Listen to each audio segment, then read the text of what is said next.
तो सिमेट्री में हमने रफ़ीक नगर कब्रिस्तान को ज़्यादा प्रेशर किया और उसके बाद देवनार कब्रिस्तान। रफ़ीक नगर को क्या हमने प्रेशर किया कि वहाँ पर जो मट्टी डाली गई है कि उसके अंदर एक बहुत बड़ा स्कैम और एक बहुत बड़ा घोटाला हुआ है। आबू हासिम आजमी का बर्थडे के दिन उधर आंदोलन किया गया था, आपको पूरा साल होने को आया, अगले महीने फिर बर्थडे, लेकिन वो एसएमएस कंपनी का इन्होंने बाल भाका नहीं किया। आज गोइंटी के अंदर इतनी चीज़ें कब्जा हो रही है।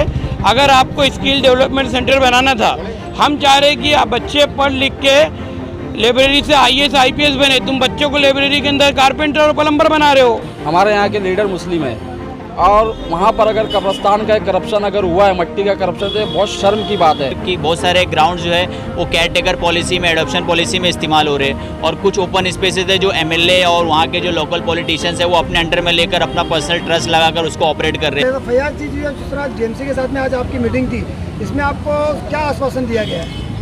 देखिए, सबसे पहले तो मैं ये बताऊंगा कि हमारी जो आज की जो मीटिंग थी ना DMC के साथ में, हर्षद काले सर के साथ में, तो 5 पॉइंट के ऊपर हमारी मीटिंग थी। तो सबसे उसमें से जो 4 पॉइंट थे हमारे, वो पूरा देवनार और रफ़ीक नगर कब्रिस्तान के ऊपर थे और 5वां पॉइंट जो उसमें था वो ओपन स्पेस, मतलब हमारे एम ईस्ट वार्ड में जितने भी ओपन स्पेसेस है उसके बारे में हमने एक इंक्वायरी असाइन करने के लिए उनको कहा है कि मतलब अपने लेवल पे वार्ड, अपने लेवल पे एक टास्क फोर्स बनाएं और जितने भी ओपन स्पेसेस उसमें रिक्रिएशन ग्राउंड है और जो भी प्लेइंग ग्राउंड है उस तरीके का इंक्वायरी बिठा के उसके ऊपर कि बहुत सारे ग्राउंड जो है वो केयर टेकर पॉलिसी में, एडॉप्शन पॉलिसी में इस्तेमाल हो रहे हैं और कुछ ओपन स्पेसेस है जो MLA और वहाँ के जो लोकल पॉलिटिशियंस है वो अपने अंडर में लेकर अपना पर्सनल ट्रस्ट लगाकर उसको ऑपरेट कर रहे हैं। तो इसके बारे में हमने एक इंक्वायरी एक बिठाने के लिए एक टास्क फोर्स बनाने का डिमांड किया है और जिस पे उन्होंने हमको ये आश्वासन भी दिया है कि हम अपने लेवल पर एक टास्क फोर्स बनाएंगे और वो टास्क फोर्स बनाकर हम जितना जल्दी हो जाए आप लोगों से वो रिपोर्ट भी शेयर करने वाले कि कौन कौन से ओपन स्पेसेस को कौन कौन उसको इस्तेमाल कर रहा है और उसमें जितनी भी गाइडलाइन जो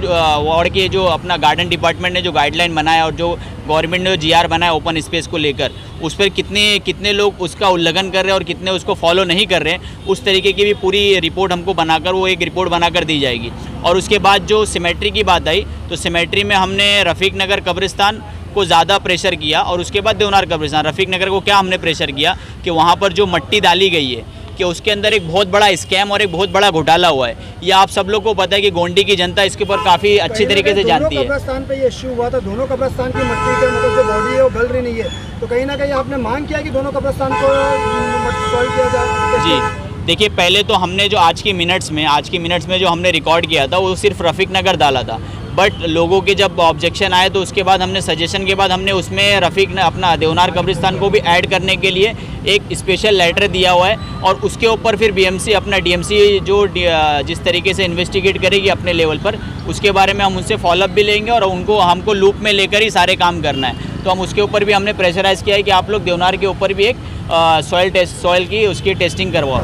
देखिए कैसा है, मैं आपको सबसे पहले ये बताना चाहूँगा कि हमारा जो एम ईस्ट वार्ड है ये कहीं ना कहीं लोगों की जो प्रॉब्लम्स होती है, ग्रेवेंसेस होते हैं कि कहीं ना कहीं इसके ऊपर बहुत ज़्यादा इग्नोरेंस होता है, लोग उसको नज़रअंदाज करते हैं। यहाँ के जो अधिकारी है एम ईस्ट वार्ड के, अगर चाहे वो रोड की कंप्लेंट लेकर जाते हैं या गली गटर नाले की शिकायत लेकर जाते हैं तो उसके ऊपर कोई ध्यान नहीं देता।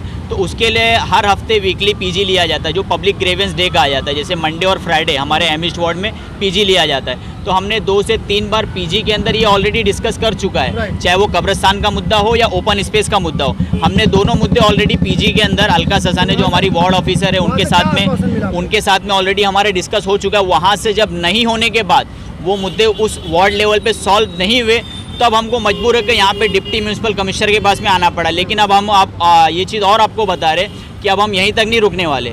अभी डिप्टी म्यूनसिपल कमिश्नर ने हमको जो मिनट्स बनाकर देंगे उसके ऊपर अगर उनके एक्शन नहीं होगा उसके ऊपर, तो उसके बाद हम एडिशनल म्यूनसिपल कमिश्नर के पास में भी जाएंगे और देन आफ्टर अगर वहाँ भी नहीं हुआ तो हम म्यूनसिपल कमिश्नर के पास ही बैठेंगे। हम एक प्रॉपर जो रूल ऑफ लॉ है जो हम उसको प्रॉपर फॉलो करते हुए जा रहे हैं। और यहाँ तक ही नहीं, हमको अगर लगेगा कि अपनी लड़ाई कोर्ट तक भी जाना है तो वहाँ पर भी हम जाने के लिए पूरी तरीके से रेडी है। क्यों? क्योंकि मैं एक ऑलरेडी पेटिशनर हूँ, मैंने ऑलरेडी एक PIL गोंडी के अंदर SMS कंपनी के ऊपर मैंने ऑलरेडी डाला है। मुझे एक्सपीरियंस है कि किस तरीके से लोग घुमाते हैं, तो मुझे PIL का भी एक्सपीरियंस है और हम PIL डालने के लिए भी पूरी तरीके से रेडी है। देखिए अक्सर मैंने देखा है कि जो कुछ लोग होते हैं जो अच्छे काम करते हैं तो लोग उनको समर्थन तो सामने से करते हैं लेकिन उनके साथ कोई स्टैंड नहीं लेता है। अगर मैं आज इस लेवल पर आकर मैं अगर डीएमसी के साथ मैं पर्सनल आकर बात कर रहा हूँ कि लोगों के हित में लिए, पब्लिक इंटरेस्ट के लिए, इसमें मेरी अपनी कोई पर्सनल हित नहीं है, लेकिन मुझे खुशी भी हो रही है कि लोगों का काफ़ी मतलब सपोर्ट भी मिला, चाहे वो 10 लोग हो या 5 लोग हो या 25 लोग हो, लेकिन ये जितने भी लोग हैं ना, ये समझ लो कि एक पूरा का पूरा गोवंडी हिलाने की ताकत रखते हैं। इतना लोग अपने साथ में है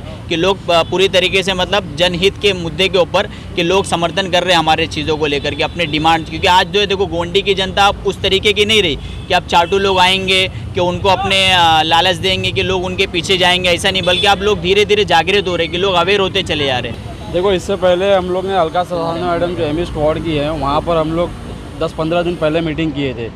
उन्होंने भी ऐसे मीठी बातें की, जो भी हमने उनके सामने अपना बातें रखी उस पर उन्होंने एग्री किया, हाँ ये हो जाएगा, हाँ ये बात ये भी हो जाएगी, हाँ ये बात ये भी हो जाएगी। वो सेम चीज़ यहाँ पर भी हमको देखने को मिली है।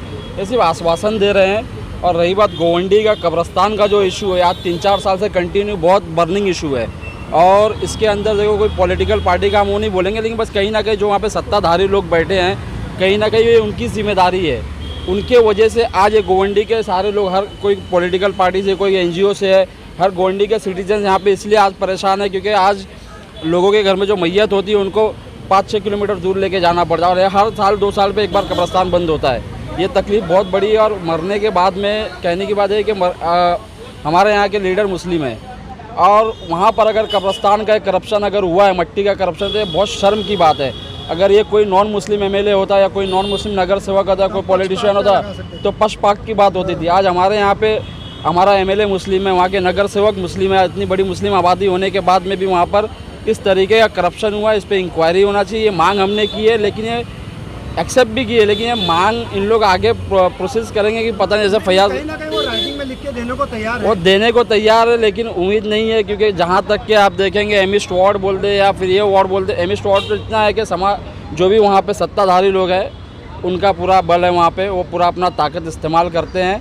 आज देख लीजिए, वहाँ पर एक लाइब्रेरी थी, और लाइब्रेरी के ऊपर उन लोगों ने आज वहाँ पे स्किल सेंटर के नाम पे ऐसे ढकोसला खोल दिया है। एक जगह नया अपना रफ़ीक नगर में एक जगह कब्जा करके वहाँ पर हॉल बनाकर वहाँ पर डांस वगैरह होते हैं। तो कहीं ना कहीं बहुत शर्म की बात है। हमारे बच्चों को ना अच्छी स्कूल है वहाँ पर, और जो थोड़ी बहुत लाइब्रेरी हमारे लोगों के लिए थी, वहाँ पर आज स्किल सेंटर के नाम पे लोगों को प्लम्बर बनाया जा रहा, वेल्डर बनाया जा रहा, कारपेंटर बनाया जा रहा है। जो कि वहाँ पर अगर बच्चे पढ़ेंगे, 10-20 बच्चे भी अगर पढ़ के अगर निकल जाते तो कहीं ना कहीं उनके एक पूरे समाज का फ़ायदा हो सकता है। कहीं ना कहीं डीएमसी के एजेंडे में कहीं ना कहीं अगर ये बात हम देखा जाए तो कब्रिस्तान का जो मेन मुद्दा था वो था। इसके अलावा भी जो गार्डन्स वगैरह है, इस पर जो ट्रूप वगैरह बनाया जा रहा है, लाइब्रेरी को करा जा रहा है, उस पर भी कहीं ना कहीं इन्होंने आश्वासन दिए। उस पर आपका क्या कहना है? देखो, आश्वासन दिए, अगर वो आश्वासन अगर पूरा करते हैं, अगर निष्पक्ष जांच होती है तो इसके अंदर जितने भी कल्प्रिट लोग हैं उनका नाम आएगा सामने, लेकिन मुझे नहीं उम्मीद है इन लोग करेंगे। अच्छा, अगर इन लोग नहीं करते तो आपका नेक्स्ट स्टेप क्या होगा? हमारा नेक्स्ट स्टेप यही है कि हम इसको, जैसे फैयाज ने बताया है, कि PIL डालेंगे, आंदोलन करेंगे, और जो भी है इसके अंदर जितने लोग भी इन्वॉल्व है, चाहे वहाँ के सत्ताधारी लोग हैं या जो ऑफिसर है, एमई स्क्वाड के ऑफिसर है, उनके खिलाफ हम लोग आंदोलन करेंगे, उनको हम लोग मुकाम तक के पहुँचाएँगे, उनको सज़ा उसको उम्मीद है। असल में ऐसा है कि मैं जा रहा था वहाँ से, तो मैंने देखा कि सारे स्कूल के बच्चे पूरा घूम के जा रहे। तो मैंने वो बोला कि भाई ये बच्चे तो राशन कार्ड ऑफिस से डायरेक्ट स्कूल में जाते थे, और मैंने बहुत दिन के बाद जा कर के देखा तो हमारा जो साहू मैदान है, साहू उद्यान है, उसके अंदर इतना धड़ल्ले से इनलीगल कंस्ट्रक्शन हो रहा है। ना कोई BMC की परवानगी है, ना किसी माहडा की परवानगी है। कंप्लेंट वगैरह डाले थे इस विषय में? मैंने ओरली बोला था जा करके, और मैंने नफीस भाई को दिया था, और मैंने लेटर भी रखा हूँ, डिस्पैच हो गया होगा। आज मेरे भाई को भेजा था मैंने डिस्पैच करने के लिए। हमारा जो साहू मैदान उद्यान है वो 1,32,000 स्क्वायर फीट का है, लेकिन आज उसके अंदर अतिक्रमण करके उसको आधा भी नहीं रखा गया है। मसला ये आता है, वार्ड एमईस के अधिकारी एवं जो पहले वार्ड ऑफिसर थे महेंद्र अवाले, ये एक पॉलिटिकल पार्टी के अधिकारी के रूप में काम कर रहे थे, कार्यकर्ता के रूप में काम कर रहे थे। मेरी यही मांग है एमईस के अधिकारियों से, और यहाँ DMC साहब ने आश्वासन दिया, हम तो रोड से लेकर के विधान भवन तक की आंदोलन करेंगे। अगर आप नहीं मानोगे, आप एक पॉलिटिकल पार्टी के कार्यकर्ता के रूप में काम कर रहे हैं। आज गोइंटी के अंदर इतनी चीज़ें कब्जा हो रही है। अगर आपको स्किल डेवलपमेंट सेंटर बनाना था, हम चाह रहे कि आप बच्चे पढ़ लिख के लाइब्रेरी से IAS IPS बने। तुम बच्चों को लाइब्रेरी के अंदर कारपेंटर और प्लम्बर बना रहे हो। हम चाह रहे कि बच्चे IAS और IPS बने, तुम कारपेंटर प्लम्बर बना के उनको कोचिंग कर रहे हो। जहाँ तक मुझे सूत्रों के हवाले से खबर मिली है, एक ट्रैवल्स एजेंसी है, एक ट्रैवल्स एजेंसी है, उस ट्रैवल्स एजेंसी के विधायक की है, आप सब जानते हैं कौन है, लेकिन उस ट्रैवल्स एजेंसी को स्किल सर्टिफिकेट लगता है बाहर भेजने के कि ये बंदा काम करने की नहीं स्किल है प्रॉपर, तो वो उनको बाहर से लेना पड़ता था, हायर करना पड़ता था दूसरी जगह से। ये लोगों ने क्या किया कि उस जगह पे खुद आदमी को 10 दिन में सर्टिफिकेट देंगे। आप मुझे बताइए, आपके चैनल के माध्यम से मैं पूछना चाहता हूँ, मैं पूछता हूँ 10 दिन में कोई आदमी स्किल होता है क्या? मिनिमम कारपेंटर हो दो, प्लम्बर हो दो, कोई भी हो दो, कम से कम 6 महीना साल भर जो वो काम करता है तब जाके वो स्किल होता है। कहीं ना कहीं आप इस पे आरटीआई डाल के जिनको भी सर्टिफिकेट इशू की गई है उस पर कहीं ना कहीं अंकुश लगाने की कोशिश करेंगे आप? हमारी पूरी टीम एवं नफीस भाई, सईद भाई, हम खुद जितने ऊपर लोग थे सब सहयोग से, पहली बार मैंने देखा कि गोइंटी के लोग गैर पॉलिटिकल प्लेटफॉर्म पे आकर के लोग इतना विशेष ध्यान दे रहे हैं। इसके लिए हम लोग उचित कार्रवाई होना चाहिए। और साथ ही साथ मैं बताना चाहता हूँ, आज हम साहब के पास आए थे, अगर इसके बाद भी कोई ठोस कार्रवाई नहीं हुई तो जो अधिकारी इस मैटर में इन्वॉल्व है, हम पब्लिकली उनका नाम डिस्प्ले करेंगे और उनको पब्लिकली टारगेट करेंगे कि भाई इन लोगों ने हमारा गार्डन बेचा। देखिए, आश्वासन तो हम सेटिस्फाई नहीं है, फिर भी एक पद पे बैठे हुए हैं वो, उनके बात का मान रख के हम उतर के चले आए हैं। आज गोइंडी का हाल देख लीजिए आप, आज जितना ख़तरनाक, जितना मामला ख़राब चल रहा है उतना शहर में कहीं और नहीं है। आज हमारे 3 मुद्दे थे, कब्रिस्तान का मुद्दा था, एक हमारी लाइब्रेरी का मुद्दा था, तीनों जगह हमको आश्वासन दिया गया कि हम इसकी इंक्वायरी करेंगे। ठोस कोई भी जवाब हमको मिला नहीं। ऐसा लगता है कि ये प्रेशर में काम कर रहे हैं और कहीं ना कहीं पॉलिटिकल प्रेशर के ऊपर है, जिसके माध्यम से वो बात कर रखी है। आप सरकार से क्या मांग करना चाहेंगे? नहीं साहब, इसके बाद हम जाएंगे कमिश्नर से मिलेंगे, फिर कोलकाता कर जाएंगे हम, समझे ना। हर मार्ग तुम्हारे पास है ना, कमिश्नर से मिलेंगे, मंत्री से मिलेंगे, कोर्ट में जाएंगे और न्याय की बात करेंगे। और जो पब्लिक का पैसा पब्लिक यूटिलाइज करना चाहिए ना उसको। आपने लाइब्रेरी बनाया, उसको अपना ये क्या क्या बनाया, उसको स्किल सेंटर बनाया आपने। हाँ, तो मेरा भाई कम से कम लाइब्रेरी के तो उसका जो नॉर्म्स फुलफिल करें। हाँ, तब बना दिया आपने, ठीक है, बनाया आपने ना, उसके भी नॉर्म्स को फुलफिल करें आप। हाँ, तो कहने का मतलब मेरा ये है कि जो भी काम हो उसको न्यायपूर्वक होना चाहिए और कानून के दायरे में रहकर काम होना चाहिए। और कानून के दायरे के खिलाफ जो आदमी काम करेगा उसके ऊपर कानून डंडा चलेगा। कब्रिस्तान का मसला ऐसा है, बहुत सेंसिटिव मसला है।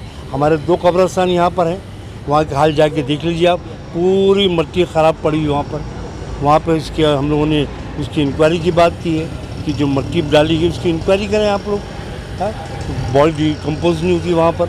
हाँ, आज डिकम्पोज होने से वहाँ पे हमारी दूसरी मिट्टियाँ नहीं हो पाती वहाँ पर। तो सब चीज़ों को लेकर यहाँ पे गोइंडी के बहुत से अफराद आए थे, उनके साथ मैं भी गया था। और ये बहुत अहम मसला है, सिर्फ गोइंडी का मसला नहीं है, ये पूरे बम्बई शहर का मसला है। अगर इसको हल नहीं किया गया तो बम्बई शहर का प्रेशर आएगा। बस आश्वासन ही दिया गया, काम तो कुछ हो रहा नहीं है। हम इसके पहले असिस्टेंट कमिश्नर के यहाँ पे मिले थे, फिर आज डीएमसी से मिले।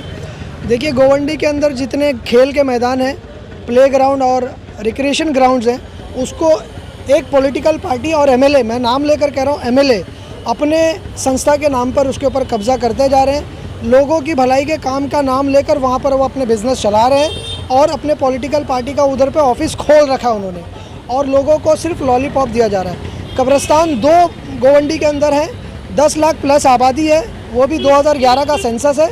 और जो यहाँ पर डेथ रेट जो है बहुत ज़्यादा है, उसके बाद लोग यहाँ पर मर रहे हैं। दफनाने के लिए ज़मीन नहीं है, पढ़ने के लिए लाइब्रेरी नहीं है, और एडमिट होने के लिए हॉस्पिटल बना है 7 माले का, लेकिन उसके अंदर डॉक्टर्स नहीं अवेलेबल हैं। उसको प्राइमरी लेवल का भी हॉस्पिटल बनाने में असक्षम है बीएमसी और वहाँ के एमएलए। और बोलते हैं कि हमने गोवंडी के अंदर बहुत विकास कर दिया है, हमारा काम बोलता है।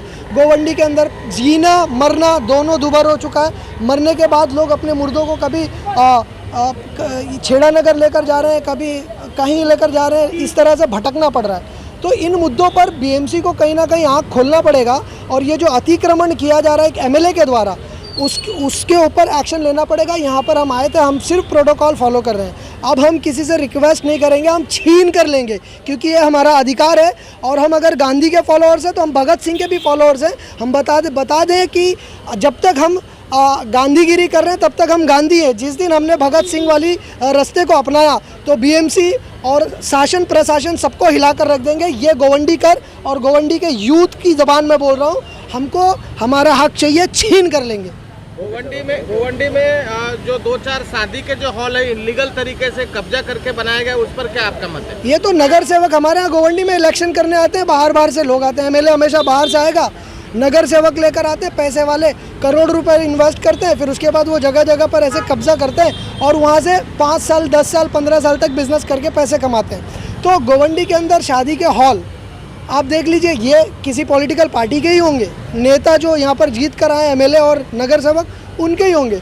स्कूल के अंदर जो हॉल्स हैं वो बीएमसी के अंडर में आता है, लेकिन वो कभी आम पब्लिक को नहीं मिलता, लेकिन पॉलिटिकल प्रोग्राम्स के लिए वो अवेलेबल है हमेशा। तो यहाँ पर पूरी तरह से गोवंडी के अंदर करप्शन जो है बीएमसी ऑफिसर्स का खुल कर नज़र आता है। यहाँ के विभाग की एम ईस्ट है, एम वेस्ट है, यलवाड़ है, ये तीनों विभाग होके एक होते हैं। और यहाँ का जो गवर्निंग जो सिस्टम है, ये सिस्टम केवल गरीबों के लिए जो झुग्गी झोपड़ियों में रहते हैं इनके लिए ही काम नहीं करता है। बाकी बड़े बिल्डर्स और ये सब के लिए इनका काम एकदम धड़ेरे से चल रहा है, रात दिन इनका काला सफेद चालू है। लेकिन गरीब जनता के लिए ना उधर के जनप्रतिनिधि कुछ करते हैं, ना कुछ आवाम ऐसे ही चक्कर लगा लगा के काट के काम छोड़ के लोग आकर ये ऐसे इनके चक्कर काटते हैं, पर इनको आश्वासन के अलावा कुछ नहीं मिलता और ये कुछ करेंगे भी नहीं। क्योंकि हमने यहाँ पर ये सारी निगरानी में हमने एक उसके ऊपर कमेटी बिठाई है और ये इसके ऊपर निगरानी ऑलरेडी कर रही है।